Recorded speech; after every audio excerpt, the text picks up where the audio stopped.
My name is Ada Martinez, and once upon a time, I believe my code could reshape the world. 12 years ago, I stepped into the gleaming offices of Pinnacle Tech in Silicon Valley, clutching a budget laptop and a head full of ambition. I truly thought I was creating something far bigger than myself.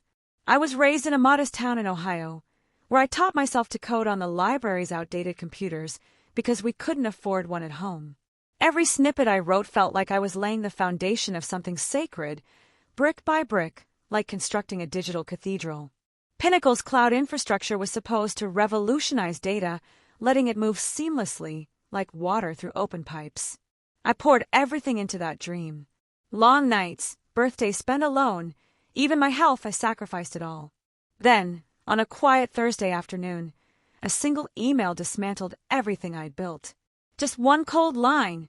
Your services are no longer required. No sender, no explanation, just a void of text on a white screen. Like 12 years of work had been nothing more than a typing error they could erase. I sat frozen in my Oakland apartment, staring at a chipped coffee mug half full of soggy Cheerios, left over from who knows how many days ago. My unwashed sweatpants carried the scent of exhaustion and hopelessness. My aging Dell sat open to a job site, its sticky spacebar mocking me. One posting stood out, obnoxiously loud, seeking rockstar developer for fast-paced team. In other words, they were looking for a 22-year-old willing to work for stock options and a beanbag chair. I clicked on another. Must know Kubernetes. 5 years experience. Startup environment. I slammed the lid shut in frustration. My phone buzzed, probably another recruiter ready to ask if I was available for a quick call. I ignored it. Then a news headline caught my eye. Pinnacle Tech, Apex Innovations' $600 million merger falls apart over IP conflict. My stomach twisted. Pinnacle, the same company that discarded me like scrap paper, was supposed to close a massive deal with Apex. And now it was falling apart. The phrase core IP rights glared at me like a neon red flag. My instinct screamed, this isn't random. I built that system. Every configuration, every patch, every desperate 2 a.m. commit with bloodshot eyes, it was mine. Something felt wrong, and it had my name written all over it. The following morning, I found a certified envelope shoved under my front door. You know the kind. It screams bad news before you even pick it up. The return address read, Ramirez and Cole LLP, Corporate Litigation Division, San Francisco. My hands trembled as I tore it open, bracing for a lawsuit or some looming disaster. Instead, it read like a grenade disguised as a letter. Dear Ms. Martinez, we represent Apex Innovations regarding the proposed acquisition of Pinnacle Tech. We request a meeting to discuss patent US 9876-54321, where you are listed as the sole inventor. I read the letter once, then again, and again. My pulse pounded like a server alarm going off. Me? A patent? I had no clue what they were even referring to. I scrambled back to my laptop, keyed the patent number into the USPTO website. The page loaded at a glacial pace, my cheap internet struggling like it shared my anxiety. And then it appeared. Dynamic Cloud Load Optimization Framework. Inventor, Ada R. Martinez. No mention of Pinnacle. No team. Just me. My memory jolted. 5 years earlier, Dan Russo, my mentor at the time, had urged me to sign some documents. This was before he was forced out of Pinnacle like yesterday's junk mail. He called it a precaution, flashing that sharp professor's look that always made him seem 10 steps ahead. You don't wait for the house to burn before you buy an extinguisher, he'd said. I thought he was being overly cautious, maybe even a little paranoid. Now, it felt like he'd seen the entire storm coming. I thought back to those moments. Dan hobbling into my cubicle, his ID badge dangling from his shoelace, because, in his words, badges are for sheep. He dropped a file on my desk and told me to file the patent privately, outside Pinnacle's oversight. I had laughed at the time. I was just another mid-tier developer, not some billionaire innovator. But Dan had seen what I couldn't. He'd noticed the circling predators, the ones who would later toss him aside, and eventually do the same to me. Now, that patent was the one thing standing in the way of Pinnacle's crumbling merger and a truth far bigger than I'd imagined. I hadn't just been let go. I was a threat. I couldn't stop pacing in my tiny apartment, the floorboards creaking under my bare feet, as everything I thought I knew started unraveling. While my cat muffin pawed at the legal envelope like it was a toy mouse, my thoughts drifted to a memory I'd long buried under meetings and missed deadlines, something from 5 years ago that now refused to stay quiet. Dan Russo, my former mentor, had always been a peculiar mix of genius and chaos. The kind of guy who'd quote Marx while heating cold pizza in the office microwave. Back then, before Mason Caldwell swept in and changed everything, Dan was Pinnacle's CTO. The atmosphere had felt collaborative, almost like family. But after a company-wide realignment, Dan was quietly shoved out the door. I watched him gather his belongings while muttering bitterly about predators in expensive suits. I remembered the exact moment. "Ada, it's Mason," he said, his tone like a used car salesman's, smooth but insincere. "Sorry things went sideways. Really? Let's clear the air. No grudges, right?" He droned on about a clerical oversight with an old patent. My patent. Referred to it as that cloud load thing you helped out with. Helped. He'd been schmoozing investors while I was debugging it line by line at 3 a.m. I didn't respond. Instead, I dug out the last message Dan ever sent the team before he was ousted, an email everyone else had ignored but I hadn't. His number was there. I texted, "Dan, it's Ada. The patent you had me file? It's exploding. Call me." He rang at 2 a.m., waking me from a restless nap on the couch. His voice was raspy and thick, like gravel grinding in whiskey. "Took 'em long enough," he muttered. "They cut you loose before the deal went through, didn't they?" I nodded, even though he couldn't see me. 2 weeks ago. No explanation. His laugh was sharp and bitter. "Typical. They thought you were disposable. But that patent, that's the backbone of their entire system. They built their future on your code, Ada." He gave me a name, Lydia Alvarez, a ferocious intellectual property attorney with a reputation for turning corporate executives into puddles. I called her at sunrise, voice trembling as I introduced myself. "I'm Ada Martinez. I hold the rights to a patent that Pinnacle's trying to buy, or maybe steal back." Lydia's laugh sliced through the air. "Oh, sweetheart, they're already in your trap. Forward everything to me. Now." By noon, a letter arrived from Pinnacle's HR department, a weekly disguised threat implying I'd taken proprietary materials when I left. I sent it to Lydia. Her response, empty threats. Let them sweat. And for the first time since that goodbye email, I felt something other than despair. Not hope power. Lydia's voice was razor sharp over the phone as she laid out our plan. Pinnacle was desperate, she explained. They were trying to bully me into surrendering the patent. But I had leverage now, and we weren't giving it up. She'd already contacted Apex Innovations, the company Pinnacle had been courting. And Apex, they wanted to bypass Pinnacle entirely. They were interested in talking directly to me. I couldn't believe it. The same company that was supposed to acquire Pinnacle was now coming to me, not them. Not because I had a resume, but because I had the asset, the patent. I wasn't just the discarded developer in stained sweatpants anymore. I was the fulcrum. I called Dan again, looking for guidance. They're offering apologies, hush money, even another position. I told him. His tone was iron. You don't make deals with snakes, Ada. You cut off the head. They threw you aside after you built their legacy. Now you own the foundation. He was right. I'd coded through migraines, through the stress of my mother's treatments, through Mason's empty reassurances. They didn't deserve forgiveness. Lydia scheduled a meeting with Apex's legal team for the following week.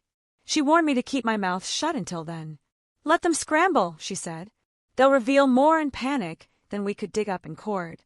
That afternoon, I got a call from Priya, an old teammate who'd once shared Red Bulls with me during overnight bug hunts. Her voice wavered.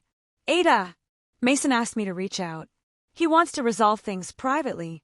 I winced. They were using her like a pawn. Tell Mason to go through my lawyer, I replied firmly. And Priya, don't let them do to you what they did to me. I ended the call. My hands were trembling, but not from fear, from adrenaline. That night, Lydia received a message from Apex's legal department. They were ready to draft a direct licensing agreement with me. Pinnacle was officially out of the loop. I was holding the reins now. When I walked into Apex's sleek San Francisco office, the glass walls sparkled like armor. Opposite me sat Mason Caldwell, visibly sweating in his designer suit. Everything about the room screamed control, wealth, and consequence. But for once, I wasn't on the outside looking in. I was the one with power. Lydia sat confidently beside me, her tailored blazer sharper than any threat. Across the table, Mason was flanked by two attorneys whose expressions screamed high retainers and zero empathy. He greeted me with that familiar, practiced smile, the one that earned him standing ovations at tech conferences and boardroom nods. "Ada, good to see you. Let's straighten this out. No need for fireworks." I said nothing, letting the silence stretch while his confidence started to unravel. He launched into a monologue about my early contributions at Pinnacle, how I'd been a pillar of dedication. Dedication. I had written the very code that powered their infrastructure while watching my mother slip away in a hospital bed. Meanwhile, Mason was busy customizing his third Tesla. "We made some poor choices," he said at last, gently nudging a contract across the table. "We're offering a bonus, a consulting title, and public acknowledgement. Let's put this patent misunderstanding to rest." Lydia didn't even blink. "Misunderstanding," she said coolly. "You mean the legally registered patent with Ada's name on it?" I leaned forward, my voice steady sharp. "I created that platform. Every algorithm, every fix. You were busy shaking hands while I was coding through grief. You fired me with a single-line email. No explanation, no decency. And now your billion-dollar deal's dead because you failed to understand what you owned." Then I pushed a document of my own across the table. It was a signed agreement, exclusive negotiation rights with Apex. They're licensing the technology from me. You're not part of the conversation anymore. Mason's skin turned the color of printer paper. His lawyer stiffened. "Ada, let's be reasonable," he started. I stood, Lydia rising with me. "Good luck explaining this to your board. From what I hear, they're already asking questions." We left without another word. Silence trailed us out like a funeral march. I didn't need Mason's regret. I already had everything I needed, his collapse. Now, my office at Apex Innovations sits high above the San Francisco Bay, the waves outside glinting like they're laughing at the life I left behind. The nameplate on my glass door reads, Ada Martinez, Chief IP Strategist. No junior, no assistant. Just me. 3 days ago, Apex finalized the purchase. They acquired full rights to my patent and offered me a position with a compensation package that left me speechless. The signing bonus alone cleared every cent of my student debt and covered my mother's old hospital bills. Coupons are a thing of the past. Meanwhile, Pinnacle is crumbling. Tech news is flooded with headlines about their failed acquisition, stockholder fury, and the freefall of Mason Caldwell. I received a voicemail from him, just under a minute of desperation and groveling.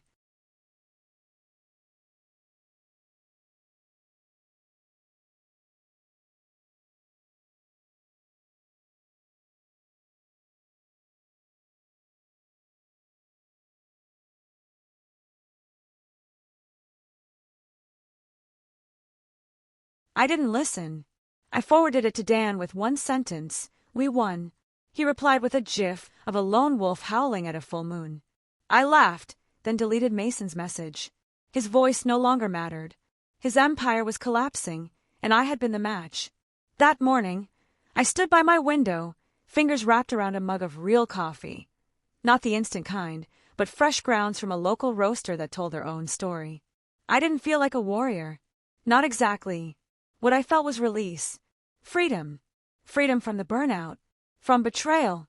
From the countless nights I cried over unfinished code. I wasn't the quiet engineer cleaning up someone else's mess anymore. Now, I was the architect of something new. Smarter. Stronger. Mine. Pinnacle could drown in their stock portfolios. I had something better, a future they couldn't touch. Each time I walk into my office now, it still takes a second to believe it's real. The Bay Bridge, stretching in the distance, the hum of innovation that belongs to me. It's not just a job. It's a life I never thought I'd have back when I was scraping the bottom of a cereal mug for a late lunch. Sometimes, I think about my old cubicle at Pinnacle. The buzzing fluorescent lights, the hum of forced cheerfulness, the way Mason's voice floated through the walls, always promising dreams while draining us dry. That version of Ada, the one who doubted her worth, who cried in silence, She still lives inside me. But she's not in charge anymore. Recently, I found an old photo buried in a drawer. It was from my first year at Pinnacle. A team picture. I was half hidden in the back, smiling like I still believed in what we were building.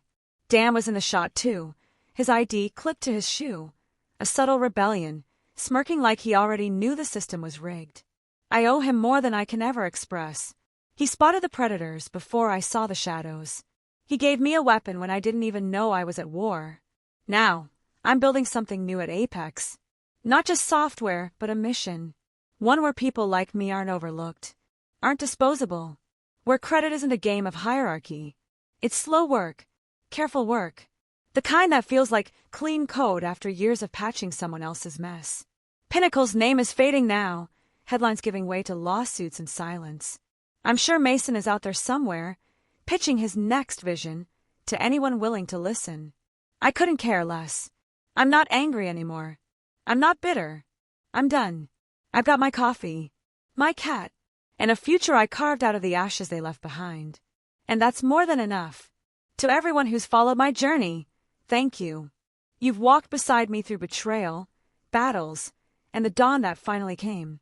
If this story hit something in you, hit that subscribe button. Stick around.